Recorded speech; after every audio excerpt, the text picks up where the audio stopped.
Cleaning removable parts. To clean the drip tray and center tray, open the left side door and take out both trays.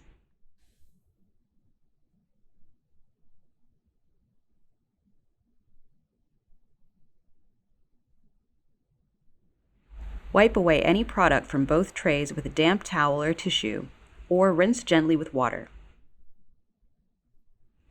To clean the basket, you must first remove the scale plate. Gently pull the basket out. Wipe away any product with a damp towel or tissue, or gently rinse with water. Push the basket back into place.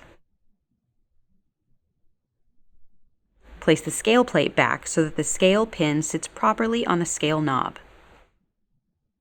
Return the trays to their correct positions.